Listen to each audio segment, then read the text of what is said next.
Now, a strike by the Canadian federal workers who are members of the Public Service Alliance of Canada has been ongoing since April 19th, 2023. And I'm here to bring you the update of the strike as it unfolds. Hi everybody, welcome back to this channel. Now on this channel we talk about immigration news, working abroad, living abroad and studying abroad.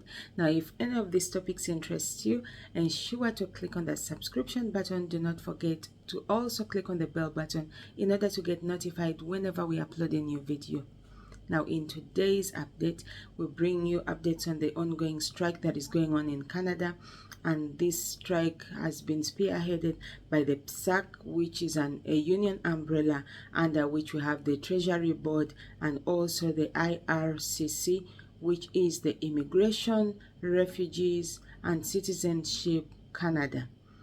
And this directly affects the immigration. So if you're interested in immigrating to Canada for work or study, stay tuned because this is going to cause a delay in the services. Now if you're out there asking yourself what could be the reason for this strike, it is because the union members are seeking for fair wages, a better work-life balance, and more workplace inclusivity, and also reduced layoffs through creation of more jobs rather than contracting positions to private organizations. One of the key reasons why the union members want to strike is because they want to continue working remotely. As you all remember, throughout the COVID-19 pandemic, 75% of the workers were working remotely, and they say that they were more productive during this time, and they do not see a reason why the public service workers should go back to sitting in these offices. So they want to continue working remotely. Now they are also seeking a wage increase that better reflects the high cost of living in Canada. At the moment, there is inflation that has affected all world economies, and so they say that a better wage increase will enable them to be able to pay bills and also live a comfortable life as they execute their duties. Now, if you're asking yourself if settlement services are still available, the answer is yes, because it's been announced that services offered by the non-governmental organizations are still available. Settlement services from IRCC partner organizations, healthcare through the Interim Federal Health Program, and also visa application centers that are operating outside of Canada are still ongoing.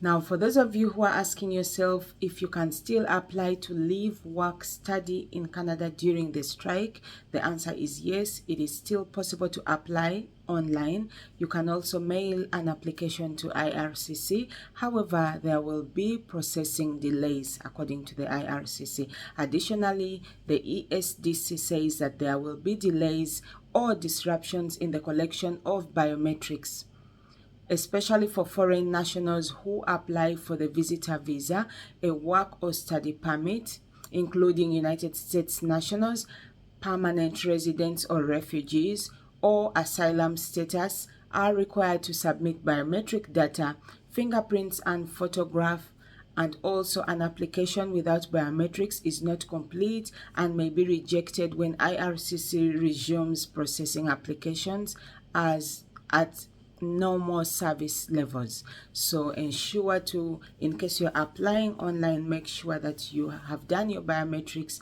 and also include your photograph in your application. If you're asking yourself, what if my work or study permit expires, or if it's about to expire, what do I do during this strike? Now the answer is you can apply online to extend your stay in Canada during the strike, but you must meet the following conditions to maintain your status and remain in Canada until a decision is made on your application. Your extension application must be submitted online unless you are exempt. Your application must be complete by including the following. Number 1, you must have your biometrics. Number 2, you must have pay the fees. And number 3, other application requirements. You must also submit your application before the expiry date. So ensure that you have paid your fees, you've done the biometrics, and also all the other requirements, all the other applicable requirements, and then you can submit your application online. If you're asking yourself if the IRCC will be able to process your application, yes, the answer is yes. The IRCC says although they have limited capacity during the strike, so there will definitely be delays in the processing of applications. That is to be expected, of course, but this includes delays to applications that are currently being prioritized. According to the minister, he said that there will be delays that will depend on the nature of the labor disruptions. So do not lose hope. If you need to make an application, go ahead and submit your application and leave the rest to God. The minister also says that agents in international offices are still working to process what they can, with a priority on emergency situations, such as in a situation where a person's life may be threatened. So if it involves an emergency case, maybe you need to go for medical attention in Canada, you may be among the cases that will be prioritized in this case.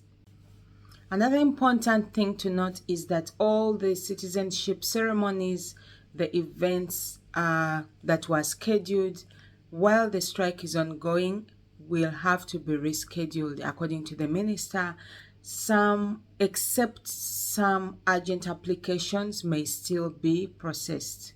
And for those of you who already had in-person appointments with the IRCC scheduled for maybe visa interviews or something like that, just wait for you to be contacted, because according to their statement, they say that those people who already had immigration related appointments with IRCC will be contacted, and the interviews or those dates will be rescheduled, or they will cancel the appointments.